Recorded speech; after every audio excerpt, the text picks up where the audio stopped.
Allez, j'en prends une au hasard. J'en vois une qui sort.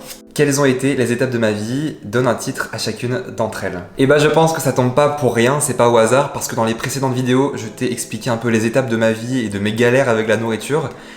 Et aujourd'hui, je te raconte un nouveau chapitre, une nouvelle étape qui est ma guérison. C'est parti!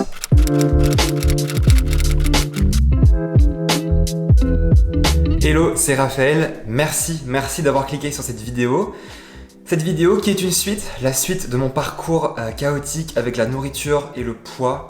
Aujourd'hui, je te parle de ma guérison et de comment je me suis libéré de mes compulsions alimentaires et de ma folie incontrôlable autour de la nourriture. Pense à aller voir les précédentes vidéos et tu comprendras mieux. En fait, tu auras tout le contexte pour venir jusqu'à aujourd'hui. Dans cette vidéo, je vais te donner mon histoire et mon parcours avec des choses personnelles, des choses que j'ai racontées à personne. Donc c'est mon parcours.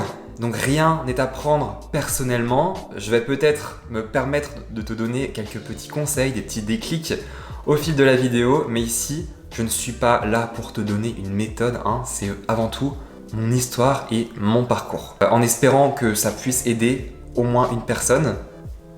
Et peut-être toi. Je vais te parler d'un déclic puissant que j'ai eu, de comment j'ai mis l'objectif de perdre du poids de côté. Comment j'ai vécu la prise de poids. Enfin ça je crois qu'il faudrait en faire une vidéo dédiée, une vidéo spéciale. Comment j'ai fait pour m'autoriser à manger, comment en même temps je suis devenu vegan, même si ce n'est pas du tout le sujet de cette vidéo. Comment j'ai vécu ça, comment ma vie a changé lorsque j'ai réussi à lâcher prise. Comment s'est déroulé le processus, ce que j'ai réalisé en guérissant, comment j'ai changé intérieurement et physiquement, et ce que j'en retiens, comment je me sens aujourd'hui. Alors déjà, un fort déclic que j'ai eu, c'est quand je me suis avoué que j'en étais là avec la nourriture, parce que je voulais contrôler mon poids, je voulais contrôler mon apparence. J'ai juste en fait capté que les calculs n'étaient pas bons, parce que tout ça, ça me menait à grossir ou à me goinfrer ou à gonfler, tu vois. Parce que oui, souvent la boulimie fait grossir. Et je me le suis avoué, donc c'est déjà énorme. Et j'ai surtout fait le bilan en mode, ok, donc je fais ça pour contrôler mon poids, mais en fait, ça me fait prendre du poids. En fait, je gonflais, j'avais pas bonne mine, mes sourires étaient faux, et ça allait pas. Ma privation et mes compulsions alimentaires me faisaient grossir, donc ça me menait à l'inverse de ce que je voulais. Et quand je faisais le vrai bilan, je réalisais juste que ça rendait ma vie misérable. Vraiment, sur tous les points, sur tous les plans. À l'époque, j'étais tombé sur un post avec une citation d'Einstein qui disait « La folie, c'est de faire toujours la même chose et de s'attendre à un résultat différent. » Et ça m'a percuté parce que j'ai compris ce jour-là que si je continuais à faire la même chose, donc à me priver mentalement, les mêmes résultats allaient se produire. Donc j'ai réalisé que si je continuais avec ma mentalité restrictive, j'allais continuer à faire des crises. Et c'est con à dire, mais mon gros déclic, en toute sincérité, c'est que je voulais pas de cette vie-là, je voulais pas d'une vie de merde en fait. Et j'ai commencé à vraiment sortir de la restriction calorique, de la restriction alimentaire, un beau matin, un peu par hasard. J'étais à la bourre et je travaillais en banque à l'époque, mais j'avais aussi des courtes semaines où j'allais à l'école pour valider un diplôme en banque, assurance, finance. Donc je me réveille, il est 9h, sauf que les cours commençaient à 9h. Et moi je me réveille à cette heure-là. Et moi qui déteste être en retard, j'étais en panique totale. Et puis d'un coup je me suis dit, je sais pas comment, mais je me suis dit, on s'en fout, vas-y. J'ai lâché prise et je me suis dit, ok, t'es en retard, ça arrive. Au point où t'en es maintenant, prends ton temps de toute façon. Du coup, ce que j'ai fait, j'ai pris mon temps. Et j'allais pour prendre mon petit déj de l'époque, donc c'était une omelette et une banane. Donc je cassais plein d'œufs, je jetais la plupart des jaunes à la poubelle et mes petits déj, c'était mes petits déj de régimeur quoi. Mais là, vu que j'étais pressé, j'avais pas le temps de cuisiner ça en fait. C'est là que je vois ma corbeille de fruits remplie de bananes, des bananes pour la semaine. Elles étaient mûres. Et là, je me suis dit, ok, t'as pas le temps de faire une omelette, mais il faut bien que tu manges pour aller en cours. Donc tu vas te faire un repas de fruits, un repas de bananes.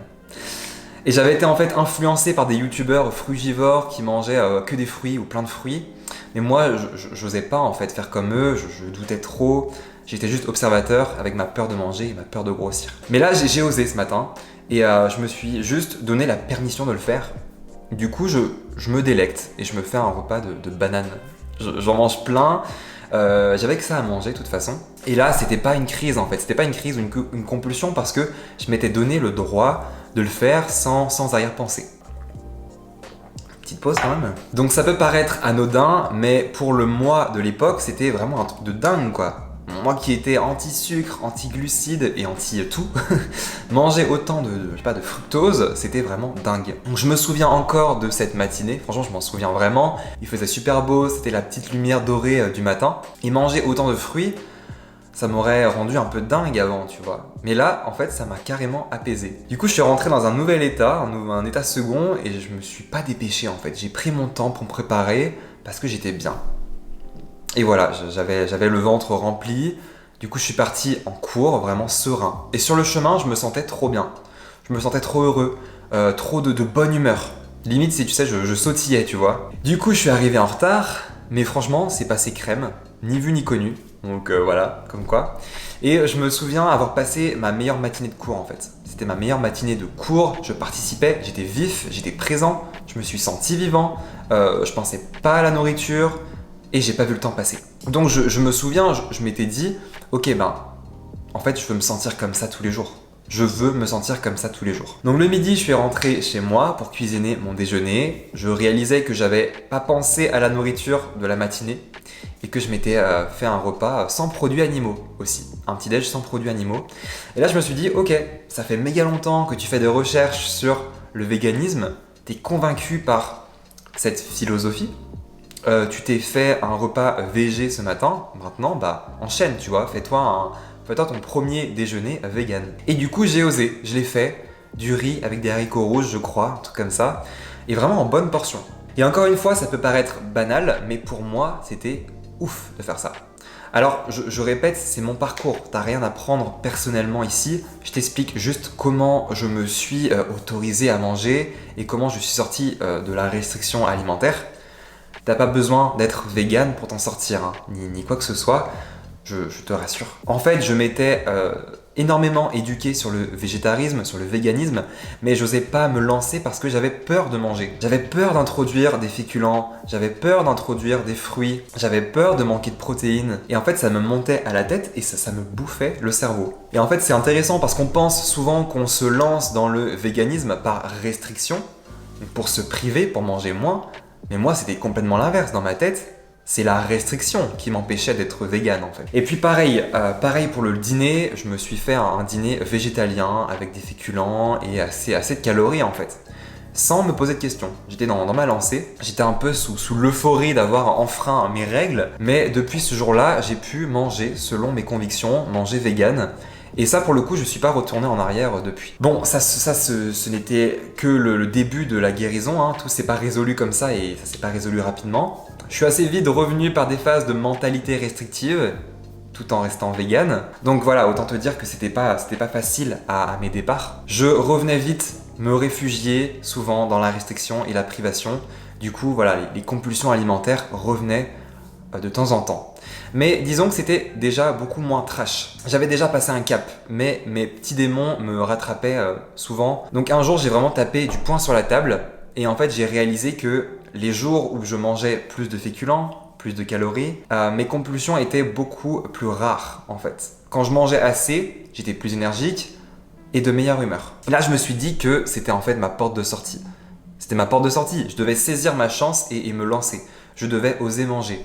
Et il y avait aussi cette petite voix dans ma tête qui me disait que j'allais m'en sortir en mangeant et en me donnant le droit de manger. Donc j'en pouvais plus en fait de galérer, de me goinfrer, de craquer, de me prendre la tête, d'être obsédé par ça. Ça me bouffait le cerveau en fait. Et moi, en tant que personne qui fait toujours les choses à fond, poussées à l'extrême, et en fait je suis passé à l'extrême inverse. Donc j'ai été m'acheter de nouveau Tupperware et j'ai été faire des courses. Tupperware, comme on dit. J'ai été m'acheter ce que je m'interdisais le plus, à savoir des féculents, principalement.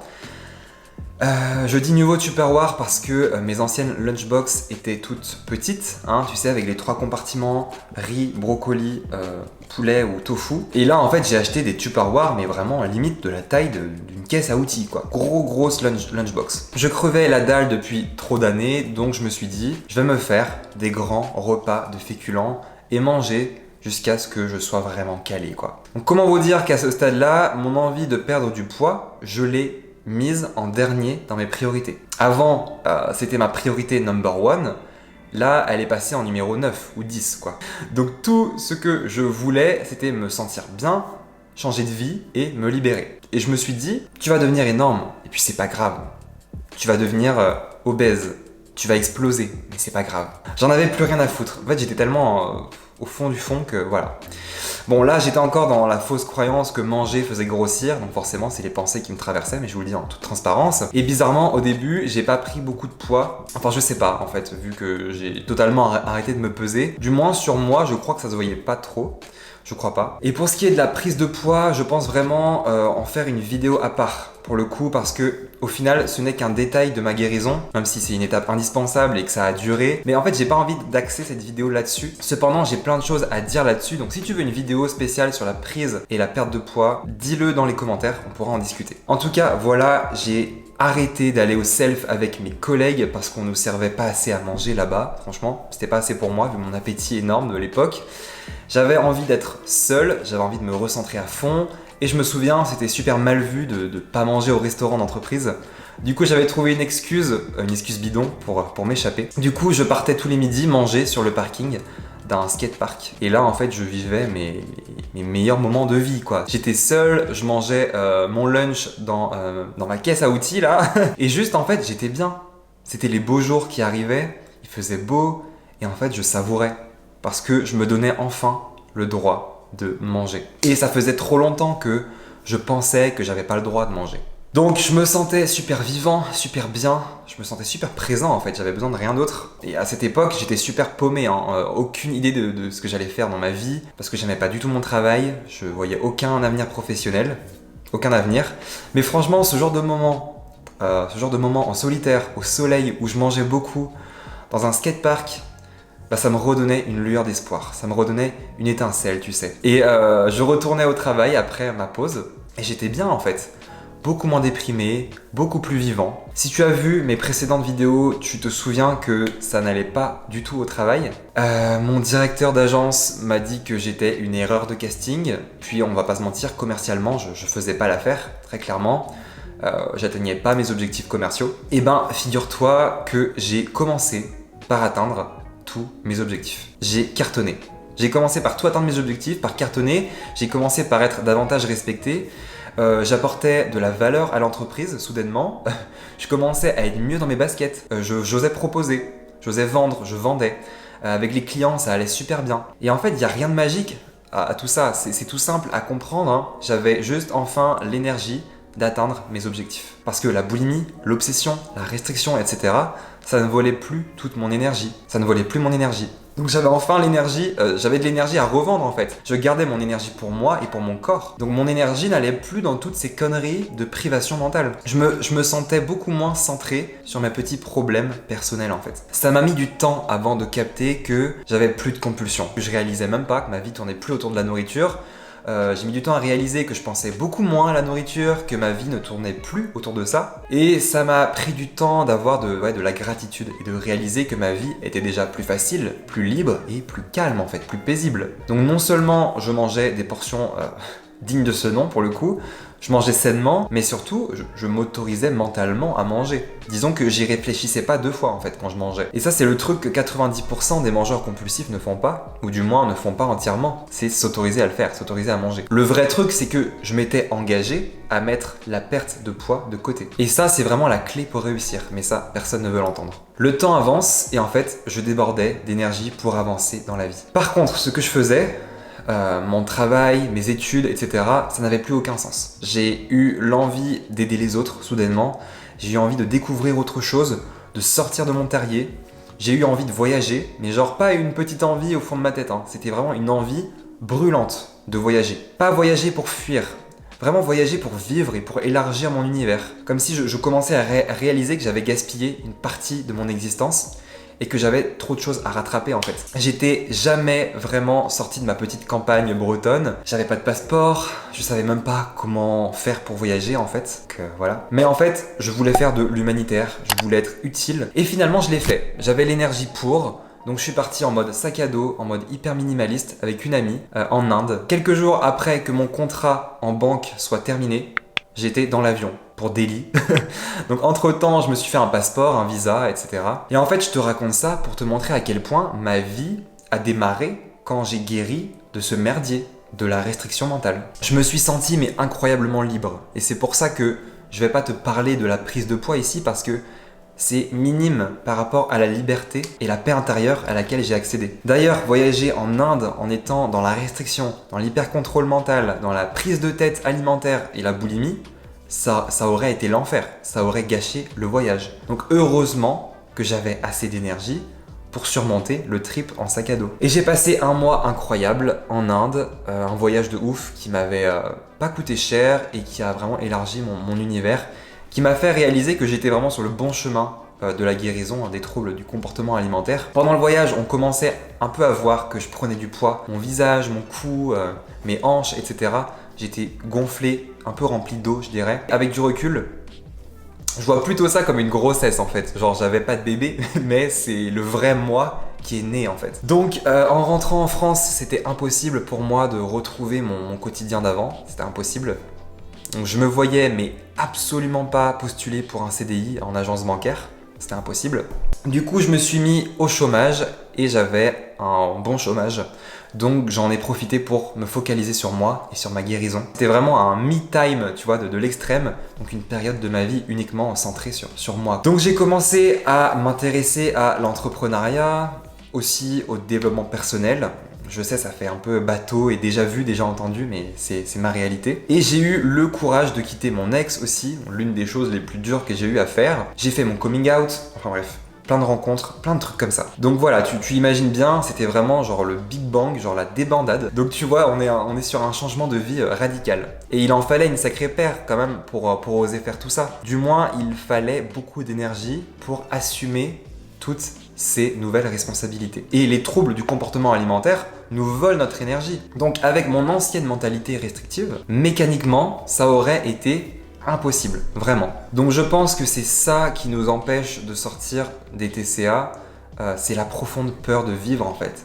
C'est la peur d'être qui on est vraiment, la peur de s'assumer, la peur de montrer aux autres notre vérité, la peur de prendre de la place, la peur de briller, la peur de réussir. Souvent on dit « Ah mais moi j'ai peur d'échouer ». Mais non en fait, on ne peut pas échouer. C'est impossible, on a juste peur de réussir. On croit qu'on ne mérite pas vraiment d'être heureux. On veut être heureux, mais on est convaincu qu'on n'a pas le droit en fait. Du coup, on se réfugie toujours dans la facilité, la restriction, et du coup on s'auto-sabote. On est vraiment accro à la culpabilité, on est accro à la restriction, et ça nous arrange secrètement, ça nous arrange comme ça. On procrastine sur nos vrais objectifs de vie. Et comme je te disais, au début, c'était bizarre et c'était nouveau pour moi. Donc je me goinfrais plus. Je passais plus mes après-midi ou mes soirées à manger et à culpabiliser. Je me revois encore passer des après-midi seul chez mes parents et juste, je m'ennuyais en fait. Je savais pas quoi faire. Avant, dès que je m'ennuyais, le moindre ennui me faisait manger tout l'après-midi en fait. Un après-midi entier à manger. Mon temps libre tournait autour de ça. Je faisais même en sorte d'être seul à la maison pour faire mes crises en fait. Du coup, je me disais, j'étais tout seul à m'ennuyer, je dis mais qui suis-je devenu quoi? C'est là que j'ai réalisé que la bouffe et la restriction, c'était mon passe-temps, mon refuge. Et vu que j'avais plus ça, j'étais un peu confronté à moi-même et à un certain vide. Donc ça fait peur en fait. Je m'ennuyais un peu, mais ça me venait plus à l'idée d'aller vers la nourriture. Trop bizarre et ça me paraissait très calme en fait. Un peu trop calme d'ailleurs. J'étais juste pas habitué à ça. Et je pensais que guérir de tout ça, ça aurait rendu ma vie parfaite et en mode des licornes, des bisounours. Mais en fait non, c'est juste beaucoup de calme. Il faut être prêt pour ça en fait. Par contre, c'est clair que je suis passé par une période de faim extrême. Tout s'est pas fait facilement, rapidement ou de manière linéaire. Ça veut dire que pendant les repas et les goûters ou les collations, je mangeais vraiment beaucoup. Oui. Vraiment, plus qu'assez, hein. C'est vraiment, je mangeais beaucoup, donc je me resservais 2 ou 3 fois, voire plus. J'avais besoin d'assiettes vraiment volumineuses, avec des larges portions. Mes grands tupperwares étaient vraiment bien blindés, bien lourds, mais là c'était vraiment volontaire de ma part. C'était pas compulsif, c'était juste ce dont j'avais besoin pour démaigrir de la famine, démaigrir de cette restriction mentale, pour goûter à la permission de manger. Donc moi et mon cerveau, en fait, on avait faim depuis trop longtemps. Donc j'avais une dette envers mon appétit, j'avais une dette envers mon corps. Et en fait, mon cerveau me demandait de manger, quoi. Il me mettait au défi de manger pour voir s'il pouvait vraiment me faire confiance. Je l'avais tellement privé dans le passé qu'il m'a conduit à manger de manière ultra copieuse pour me tester, en fait, pour voir si j'allais me retourner dans la restriction ou pas. C'était un peu un test à passer et une dette à rembourser. Et en fait, c'est ça la clé. C'est que face à ça, j'ai pas résisté. Pour la première fois, j'ai pas cherché à manger moins, en fait. Pour la première fois, j'ai pas cherché à me remplir pour le moins de calories possible. J'ai tout accueilli et j'ai consenti à l'immense appel de ma faim. Alors là où je contrôlais quand même, ce que je fais toujours, c'est que je me suis pas tourné vers des produits industriels ou des produits trop transformés. Vu que je mangeais beaucoup et que j'en avais besoin, j'ai préféré me tourner vers de la nourriture vraiment simple, de la vraie nourriture. Alors mine de rien, ça m'a permis de limiter la casse sans chercher à résister en fait. De toute façon, c'était ce que mon corps me demandait. Je l'avais privé de glucides et de calories, de féculents pendant beaucoup trop longtemps. Donc cette phase de faim extrême, je l'ai bien vécue. Je l'ai bien vécue là où la plupart des gens sont totalement en panique et préfèrent revenir à la restriction, qui est la solution de facilité, quoi. Est-ce que j'ai eu des remarques sur le fait que je me resservais beaucoup et que je mangeais beaucoup? Oui, j'ai eu des remarques. Voilà, j'ai eu des remarques par mon entourage. On vit dans un monde où manger, c'est pas forcément distingué, où il faut manger le moins possible, voilà, pour être vraiment vertueux, raisonnable et un peu spirituel. Enfin, les gens, ils ont cette vision qu'il faut pas manger beaucoup pour être quelqu'un de classe et de distingué. C'est pas du tout ma vision, personnellement. C'est bête et c'est dommage parce que c'est dommage de penser comme ça parce que ça n'a aucun sens biologiquement. Et donc oui, je prenais du poids évidemment, ce qui est également très mal vu par la plupart des gens. J'ai pris du poids. Donc oui, lors des repas de famille, ça m'arrivait d'avoir des remarques. Ça m'arrivait d'avoir des questions. Mais ça m'énervait pas, je savais, je sentais que je faisais quelque chose de bien pour moi en fait. Donc dans ma tête, j'étais en mode fuck everyone and fuck everything, tu vois. Fuck. Donc je me servais de grosses assiettes et je me resservais sans aucune honte, avec le sourire. Je mangeais des aliments qui me réussissaient, tout comme aujourd'hui. Je me sentais super bien, j'avais plus de crise, plus aucune pour le coup, plus ça allait, zéro compulsion alimentaire. Je me sentais de plus en plus vivant et je dirais que cette paix intérieure, elle n'a pas de prix en fait. Donc j'ai laissé passer cette phase et puis si elle aurait dû durer plus longtemps, bah, je l'aurais laissé durer le temps qu'il faut en fait. Vraiment, j'étais en mode absence totale de résistance. Donc la guérison m'a permis de m'apporter de la valeur, peu importe ce que je mange, peu importe mon poids. Je me suis apporté de la valeur, peu importe tout ce qui est physique ou extérieur, peu importe la prise de poids, peu importe. Voilà, je me suis apporté de la valeur, j'ai musclé un peu mon estime personnelle, je me suis reconnecté au vrai. Je me suis reconnecté à quelque chose de bien plus grand que moi en fait. Donc certes, ça a été une période où j'ai dû m'isoler, j'ai dû être renfermé sur moi pour changer d'environnement. C'était pas simple, c'était pas confortable. Je l'ai vécu comme une vraie épreuve de développement personnel, genre le koh-lanta du développement personnel, ok? Mais j'aimerais que tu retiennes que parfois, la guérison, elle fait plus mal que la blessure. Ça n'a pas été évident et c'était plus long que ce que j'aurais imaginé. Mais j'ai pas résisté face à ça. Je veux que tu retiennes que tu peux pas contrôler ton poids. Ça, c'est impossible. C'est ton corps qui gère tout ça. C'est pas à toi de gérer ton poids, tu peux pas le contrôler. Tu peux uniquement contrôler tes pensées, ton état d'esprit, tes habitudes et tes croyances. Ça, tu peux le contrôler à l'instant T. Et cette guérison, elle a été vraiment le tremplin ultime pour affronter mes peurs et pour muscler mon estime de soi. Donc j'en retire avec le recul que toutes mes tentatives pour contrôler mon poids, c'était des tentatives pour être heureux. Parce que en fait, j'avais reposé tous mes espoirs sur mon poids et mon apparence, en pensant que quand j'aurais tel corps, j'aurais enfin telles opportunités, telle chance, tel privilège, que ma vie allait enfin être géniale le jour où j'allais avoir tel corps, tel poids. Mais en fait, c'est faux. Et là, je me suis prouvé le contraire en fait. C'est en guérissant et même en prenant du poids, temporairement, que j'ai accédé à tous ces objectifs personnels et à tous ces privilèges. Guérir d'un TCA, c'est foncer vers l'acceptation du risque. C'est réaliser que la sécurité ne permet pas d'atteindre son objectif. Du coup, c'est soit on prend le risque, soit on perd sa chance. Le comble maintenant, c'est que j'aide les autres à guérir. Et c'est devenu l'une de mes activités professionnelles principales. Emmener les autres vers la liberté de manger, la liberté de ne pas manger, la liberté de s'en foutre. Et enfin, j'aimerais te dire que c'est ok de ne pas être prêt, ok?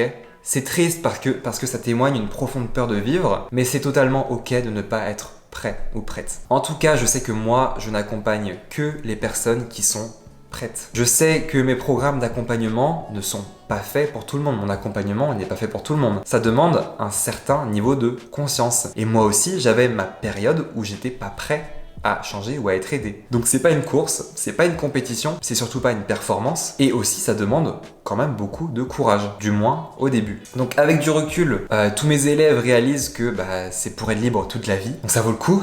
Mais si tu souffres encore de galères avec la nourriture, la restriction et le poids, tu peux commencer par poser la sincère intention de guérir, de t'en sortir, et je te conseille de trouver ton pourquoi. Pourquoi tu le fais? Pourquoi tu veux guérir? Pour qui tu le fais? Pour quel avenir? Et rappelle-toi toujours, qui est le réel ennemi?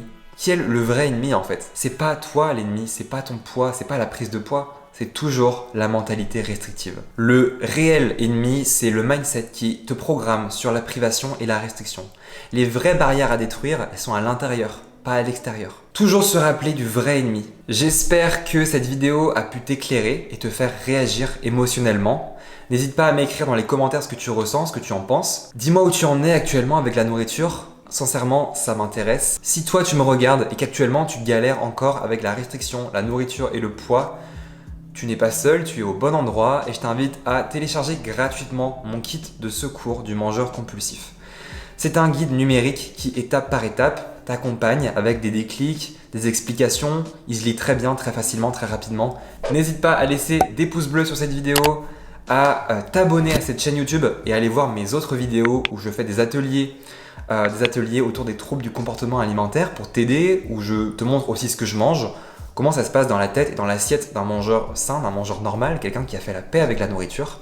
Et pense également à venir me voir sur Instagram, à venir t'abonner sur Instagram, là où je suis très actif et où je partage en fait des astuces, des petits conseils, des petits déclics quasiment tous les jours. Et je te dis à très bientôt dans une prochaine vidéo. Ciao!